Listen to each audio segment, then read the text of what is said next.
integration, the performance and development, and also the exit management. So we covered the first two yesterday. Today, I want to talk about the remaining two, which is performance and development, and lastly, exit management.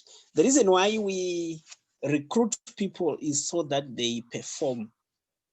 So what startups and entrepreneurs need to be alive to is the creation of an enabling environment for performance.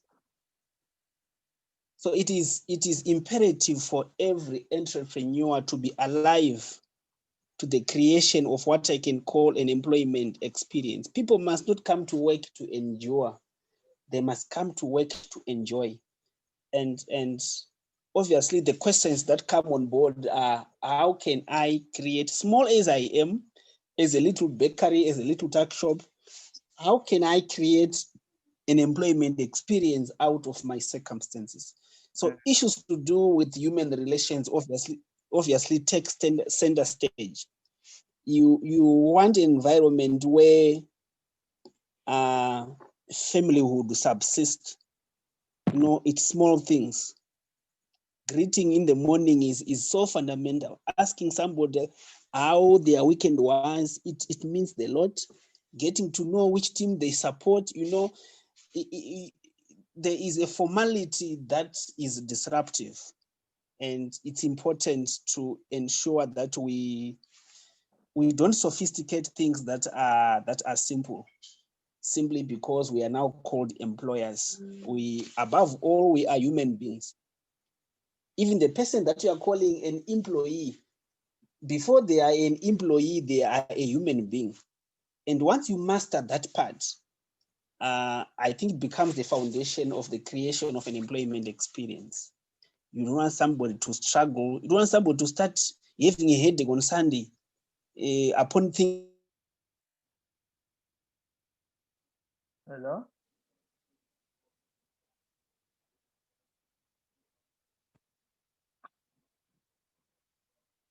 Hello?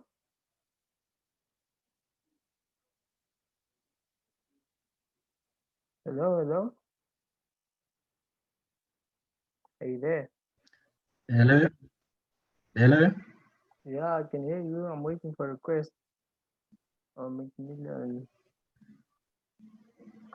I think it's cut off for him. Yeah, okay. For those that are logging in, hi Macmillan. Hi Macmillan. Our request just got cut off. We're just waiting for him to come back. Then he's gonna continue. Yeah. So let me see if I can get him on the phone.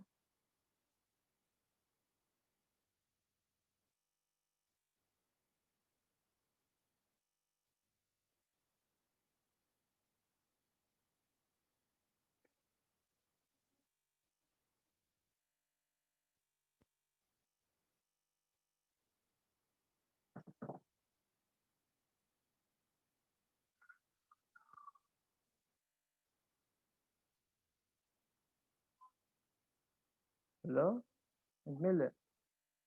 Uh, I was still waiting for request.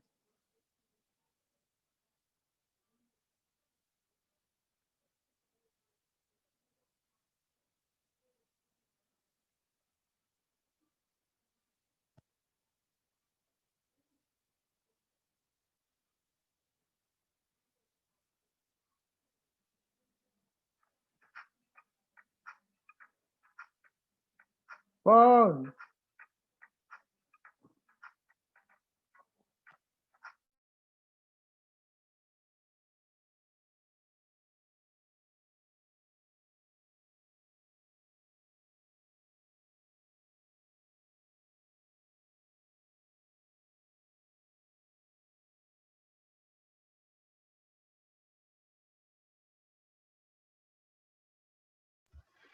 I was actually starting to enjoy his presentation.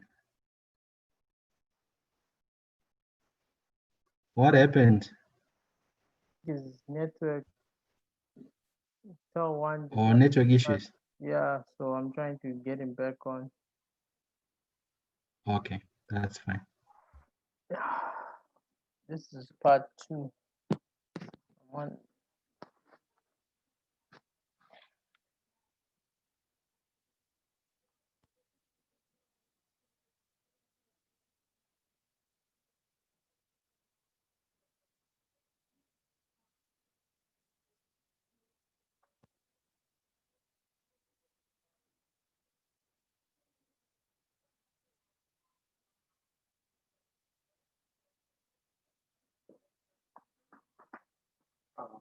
Yes.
Yeah, it's coming back now.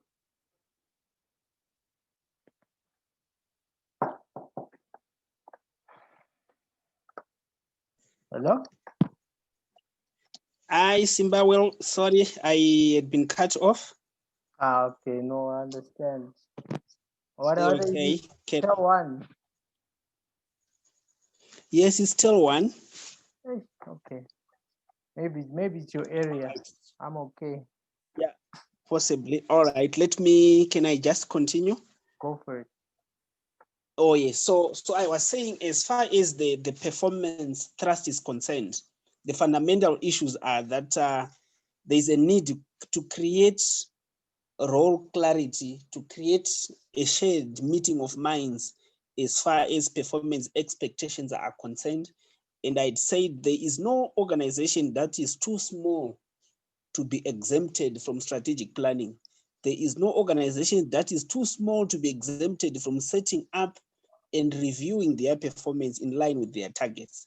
So in the absence of role clarity, in the absence of setting up of performance targets, what it means is that we risk compromising or losing on the culture of performance ownership. This is what then creates a situation where employees will say, inini, as long as my salary is coming, chero yangu ichiuya.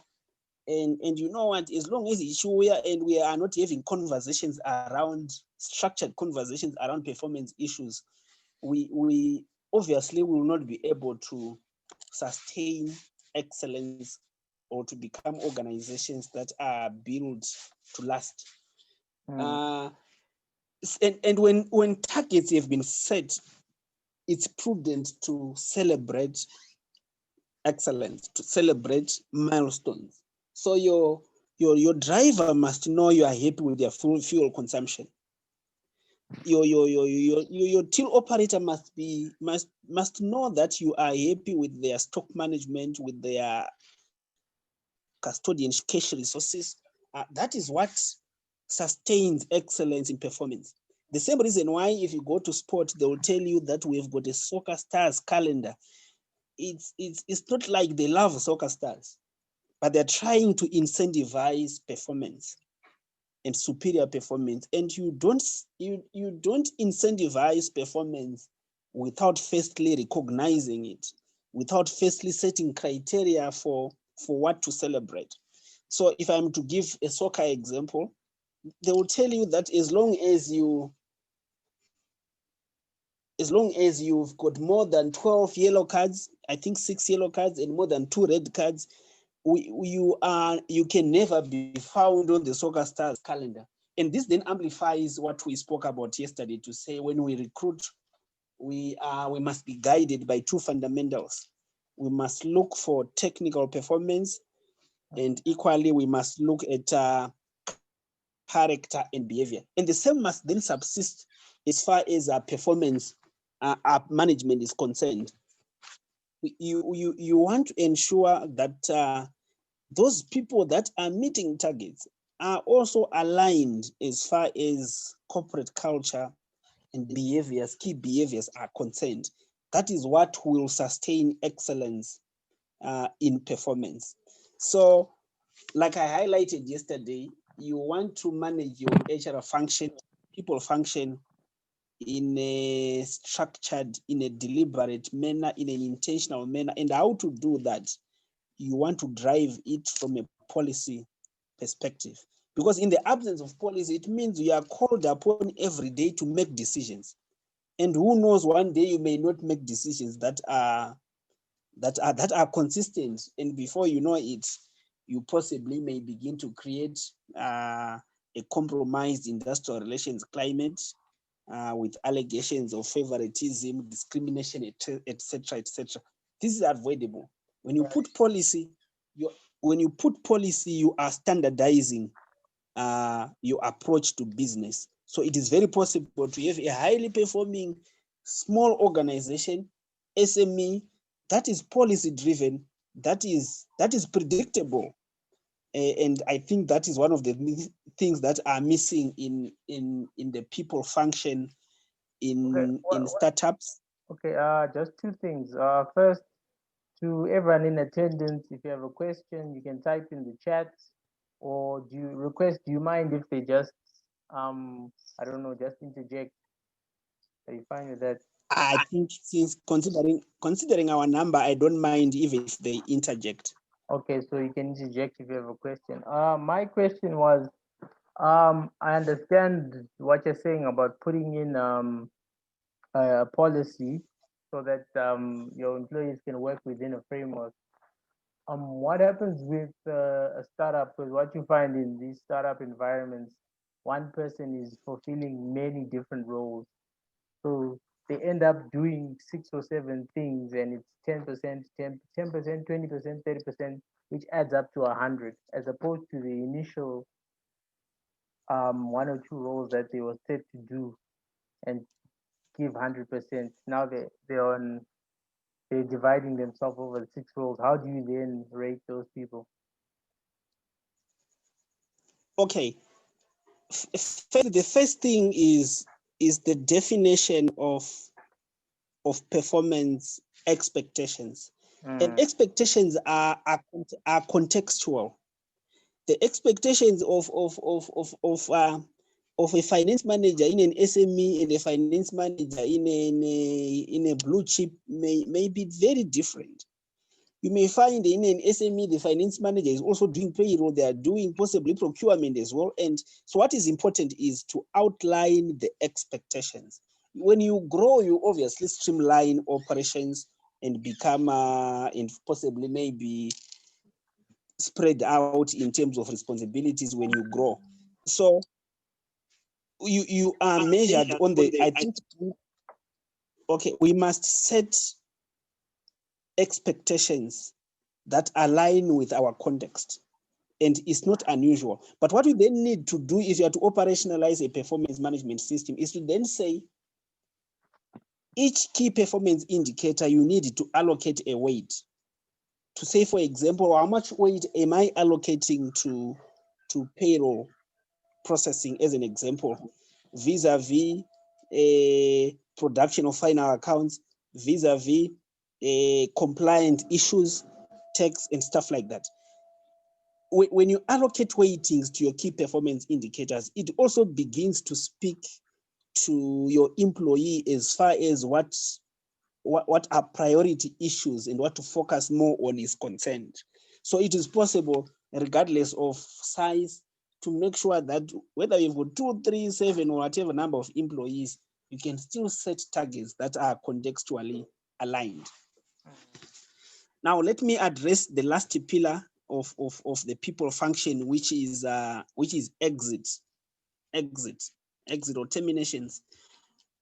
People issues now constitute the highest risk factor in business. Previously, it used to be tax. Now it's people.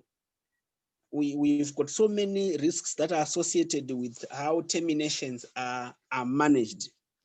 And sadly, failure to manage terminations in a procedural manner is a cost. Labor issues are like mathematics. Mathematics has got formulas. And if you employ a wrong formula in executing a termination, wrong formulas cannot deliver correct answers. And the court will be very happy to correct your formula on your behalf, but they will do that at a cost. So we have had instances where companies have been given judgments to reinstate an employee without loss of salary and benefits, and maybe somebody had been terminated for 4 years and they had fuel, they had airtime, they had so many other things, and you don't want that. So we have got companies or visionaries that failed to sustain their visions because they were hit hard by unfair labor practice, unfair termination. So in summary, what I want to put across to our delegates today is to say, whatever type of business you are running, one of the people that you need in your team is a consultant, somebody who can give you advice on people issues. You also need to build your own capacity to manage basic people issues.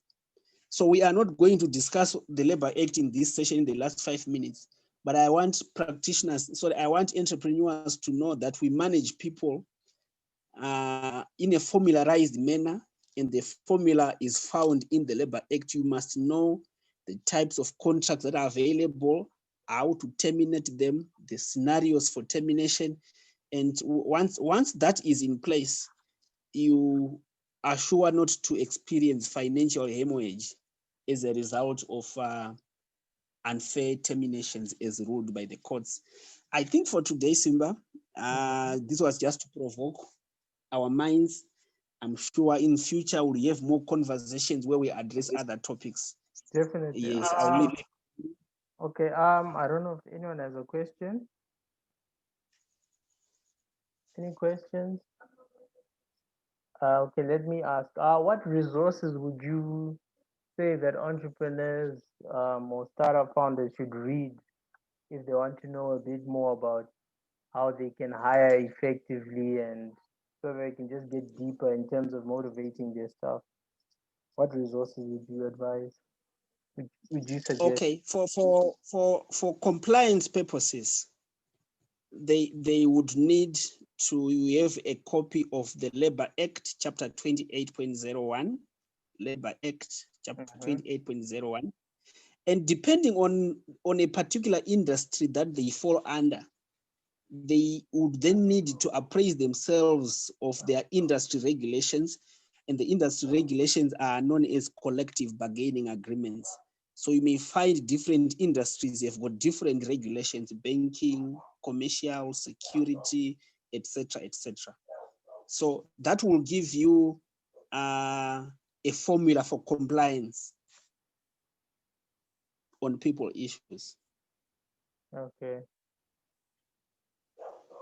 All right. Is that it? Oh, yes. Okay. So, I mean, that's. Any more questions? People are quiet today. Yeah, The today. question. think it has been too hot today. Yeah, I think so. Yesterday was nice and cool. Oh yes. Request on behalf of Tech Hub, I'd like to thank you for providing us with some of your knowledge and wisdom. We hope that people would have taken some good insights from this that they can use going forward in their startups as they build up and grow, and at least they'll realize how important HR is. We don't want it sitting on the side and being unimportant compared to accounting and operations. So thank you for this. This can't be the first. We must do this again. And yeah, thank you and enjoy your evening. Thank you so much. Thank you. Thank you, everyone. Yeah, Hoping thanks to meet everyone next for time. attending, Thank you. and we'll be in touch.